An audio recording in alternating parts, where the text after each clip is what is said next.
સુરતથી સાપુતારા પ્રવાસે ગયેલી ખાનગી બસ સાપુતારાના માલેગામ ઘાટ પરથી ખીણમાં પડતા બેના મોત થયા છે અને જ્યારે અનેકોને નાની મોટી ઈજા થતા સારવાર માટે હોસ્પિટલે ખસેડવામાં આવ્યા છે. સુરતથી સાપુતારાના પ્રવાસે ખાનગી લક્ઝરી બસ રવિવારે સવારે નીકળી હતી. આ બસમાં સુરતના ચોક બજાર, નાનપુરા સહિતના વિસ્તારોના લોકો પ્રવાસે ગયા હતા. બસમાં નિયમ પ્રમાણે બેસવા જોઈએ તેના કરતાં વધારે પ્રમાણમાં પ્રવાસીઓ હતા. દરમિયાન સુરત પરત ફરતી આ લક્ઝરી બસ સાપુતારાના માલેગામ ઘાટ ઉતરતી હતી. તે દરમિયાન આગળ જતા વાહનને ઓવરટેક કરવા જતા બસના ડ્રાઈવરે સ્ટીયરિંગ પરથી કાબુ ગુમાવતા બસ 60થી વધુ પ્રવાસીઓ સાથે ખીણમાં પડતા ચીચિયારીઓ ઉઠવા પામી હતી.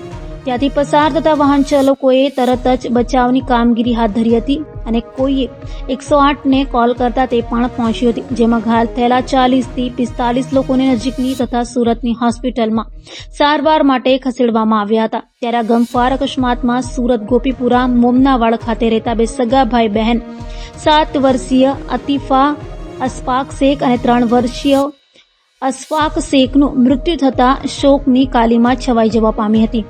પોલીસે બસ ડ્રાઈવર સામે ગુનો નોંધી વધુ તપાસ હાથ ધરી છે. આજ રોજ આપ જાણો છો તેમ સાપુતારામાં એક બસ ખાઈમાં પડી ગઈ છે. લગભગ એમાં 70 જેટલા પેસેન્જરો હતા. આહવાથી હાલ 8 પેશન્ટ મોકલ્યા છે એવું લગભગ દોઢ કલાક પહેલા ન્યૂઝ આવેલા હતા. તે મુજબ આપણે અહીંયા બધી કેઝ્યુઅલ્ટીમાં તૈયારી કરી દીધી છે. એક 20 બેડનો વોર્ડ પણ બનાવ્યો છે અને આપણે સર્જરી અને ઓર્થોપેડિકના રેસિડેન્ટ પણ એક્સ્ટ્રા સ્ટાફ મુકાયા છે, નર્સિંગ સ્ટાફ મુકાયો છે, સર્વન્ટ અને સ્ટ્રેચર ને બધું એક્સ્ટ્રા મૂકવામાં આવ્યું છે. મેડિકલ ઓફિસર બી એક મૂકવામાં આવ્યા છે. હાલ કેટલા પેશન્ટો છે આવવાની? હાલ 3 પેશન્ટ આવી ગયા છે જેની ટ્રીટમેન્ટ ચાલુ છે અને બીજા પણ આવી શકે છે, ઓન ધ વે છે.